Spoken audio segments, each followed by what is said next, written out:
Alright, so now we're going to work on an improper integral problem where one of the limits of the integral is infinite.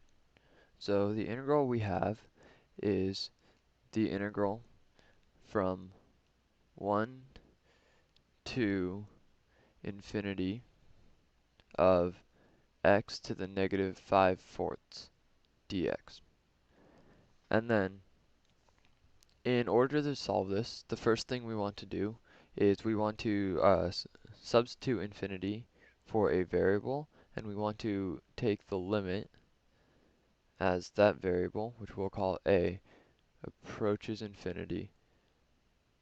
So the new expression will be the limit as a approaches 0 of the integral of x to the negative 5/4 dx from 1 to a.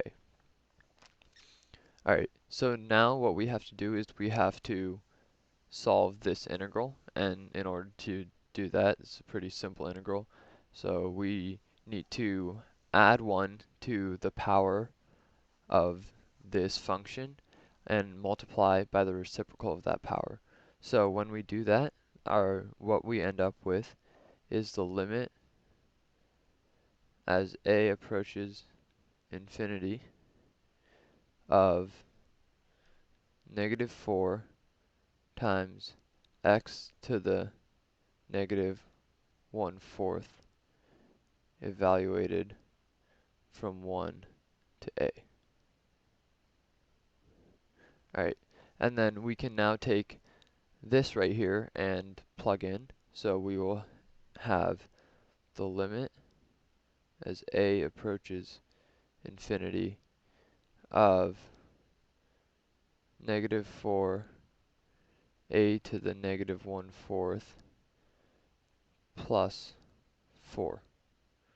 And then we need to take the limit as a approaches infinity. And another way to rewrite this expression right here is to say that it is negative 4 over the 4th root of a plus 4. And then we need to take the limit of this as a approaches infinity.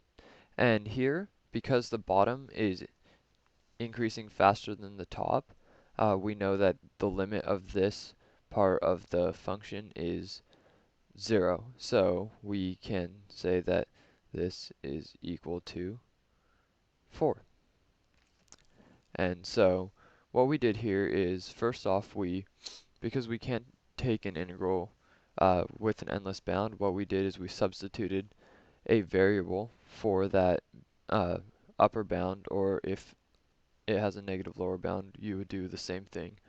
And then solve the integral normally, like you would a normal definite integral, and then take the limit of that variable that you plugged in, and you will receive the correct answer.